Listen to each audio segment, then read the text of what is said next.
안녕하세요. 장호경제교실입니다. 오늘은 SK하이닉스의 4분기 실적과 그 다음에 앞으로 전망에 대해서 한번 살펴보도록 하겠습니다.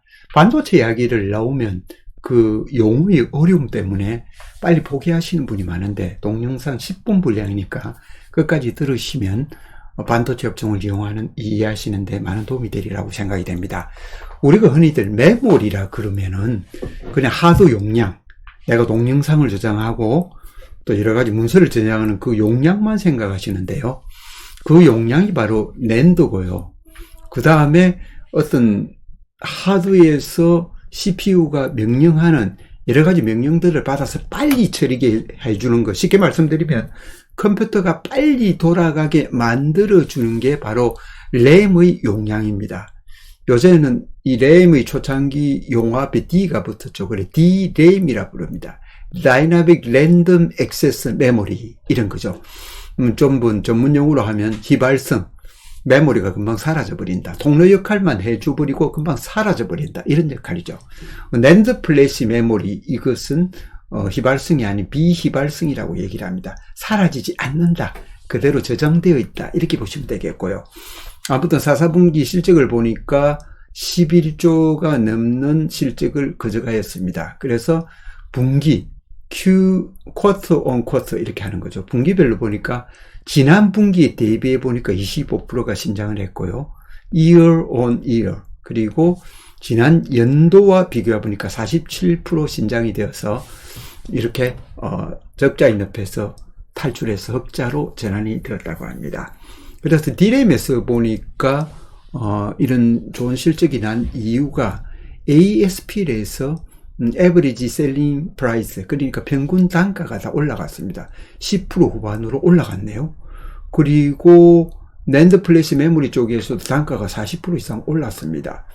결국 수요와 공급에 의해서 수요층이 많이 늘어났다, 이렇게 볼 수가 있겠죠. 그래서 살려고 하는 사람이 많으니까 가격이 많이 올라갔다, 이렇게 볼 수가 있습니다.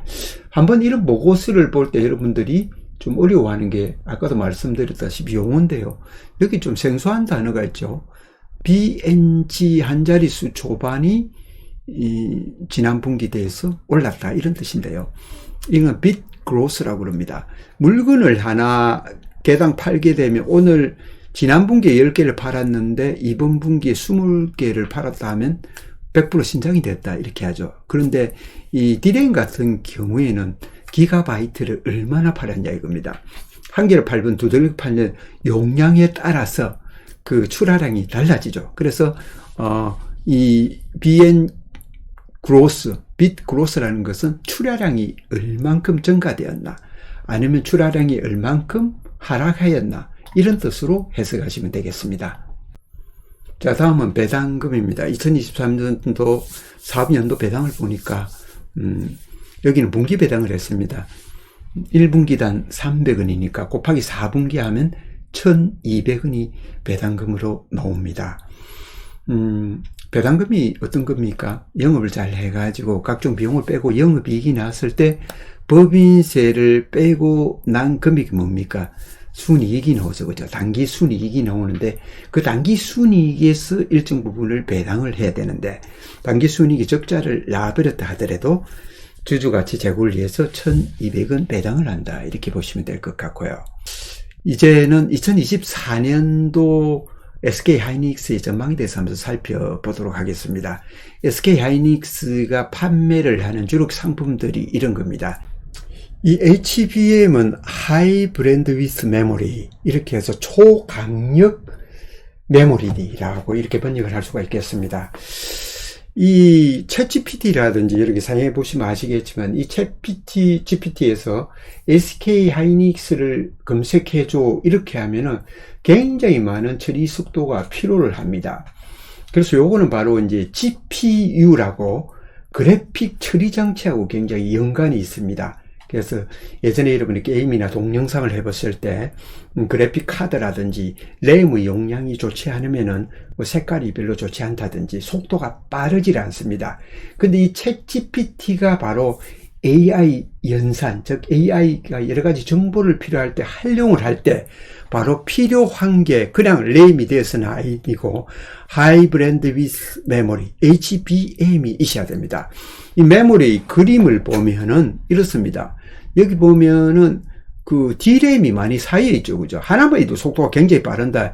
이 여러 가지 D램을 이렇게 수직적으로 쌓아 놓으면 그 속도가 굉장히 빨리 진행이 된다. 이렇게 볼 수가 있겠죠. 그래서 이 HBM 시장에서 가장 독보적인 존재, 시장 점유율을 50% 이상 차지하는 것이 바로 SK 하이닉스입니다. 그 다음에 삼성전자, 그 다음에 미국의 마이크론이라는 업체가 있습니다. 여기에 순위별로 50% 정도, 뭐 30%, 한 20% 정도. 지금 순위는 조금 변경이 되었을지도 잘 모르겠습니다. 또 SK 하이닉스가 엔비디아하고 굉장히 그 연관이 있죠. 엔비디아 하면 바로 GPU 시장. 예전에 컴퓨터 조립을 한 분들 보면 이 컴퓨터를 한번 PC를 이렇게 조립해 보면 그 안에 엔비디아 마크가 딱 있습니다. 그 엔비디아에 HBM을 또 납품을 하죠. 그래서 SK 하이닉스의 주가는 엔비디아와 어느 정도 연관이 된다. 이렇게 볼 수가 있겠죠. 물론 반도체 업황이라는 게 거시경제라든지 수요와 공급에 의해서 결정이 되지만 엔비디아 주가를 이렇게 본다 그러면은 SK 하이닉스가 나아갈 길도 많이 우리가 확신을 할 수 있다. 이렇게 볼 수가 있겠습니다. 그래서 이 HBM의 수요는 2023년도에 이어서 2024년도에도 한 30% 이상 더 성장할 것으로 예상을 하고 있습니다. 자, 그 다음에 또 주력 생산품이 DDR5라는 게 있습니다. 고용량이죠. 128GB, 그 다음 256GB까지 제공할 계획으로 있습니다. 이 DDR은 이제 PC라든지 서버에 최적화된 사양이라 이렇게 볼 수가 있겠죠.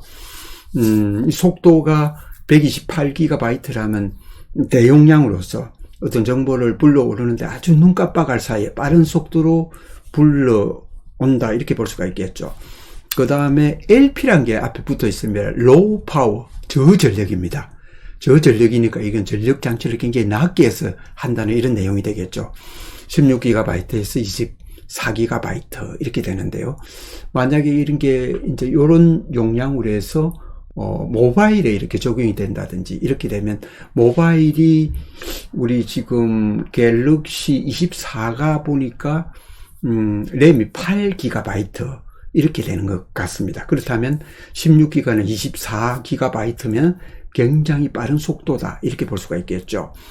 어차피 그 모바일 기기 쪽에는 어떤 열이 난다든지 이런 증상이 일어나면 되지 않기 때문에 최적화된 그런 제품을 개발하고 있습니다.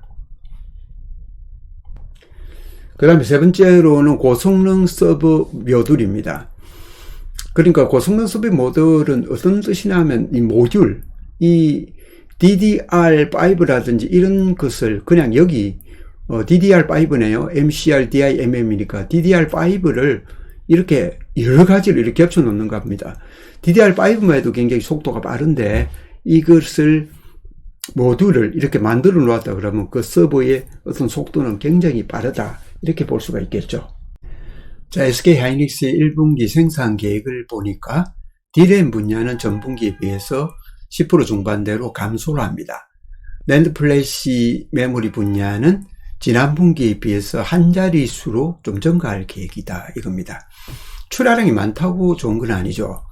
출하량이 적으면 또 가격을 조정할 수 있는 문제고 또 많이 공급을 했는데 수요가 줄어버리면 이 D램이나 낸드 플래시의 가격이 다운돼 버리죠. 그래서 또 반도체 공정이라는 게 또 필요한 만큼만 또 생산하기 좀 힘든 것 같아요.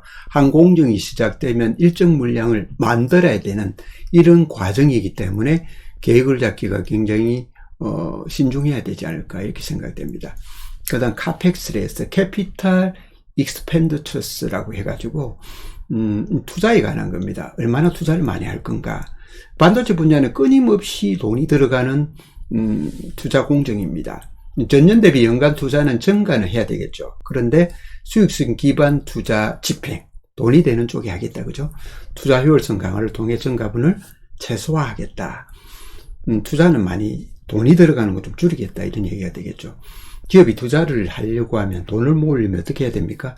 채권을 발행해야 되는지 혹은 주식을 발행해야 됩니다. 채권을 발행하게 되면 연이자, 분기별로 또 이자가 나가야 됩니다. 또 만기가 되면 상환을 해야 될 부채의 부담이 있죠. 근데 주식을 발행하게 되면 기존 주주들로부터 유상증자를 이렇게 권해야 됩니다. 그렇게 되면 기존 주주들은 주식 수가 늘어나니까 주가를 또 다운시키는 요인이 되다 보니까 싫어하죠. 세 번째 또 방법은 무엇이냐면 SK 하이닉스가 가지고 있는 그 자사주를 가지고 교환사채를 또 발행을 할 수가 있습니다. 이번에 그 자사주를 가지고 임직원들이 어떤 보너스를 대용으로 사용해서 팔아가지고 이것도 우리가 공시가 이렇게 나옵니다. 여러 가지 어려움이 있기 때문에 유상증자를 한 지도 그렇게 오래되지 않고 이렇기 때문에 자금 집행에서는 신중을 기하는 것 같습니다. 장우희 경제교실, 오늘은 SK 하이닉스의 4분기 결산과 그 다음에 2024년도 주가 전망에 대해서 한번 살펴보았습니다. 이 동영상이 여러분 투자에 많은 도움이 되기를 바랍니다. 구독과 좋아요로 응원해 주십시오. 감사합니다.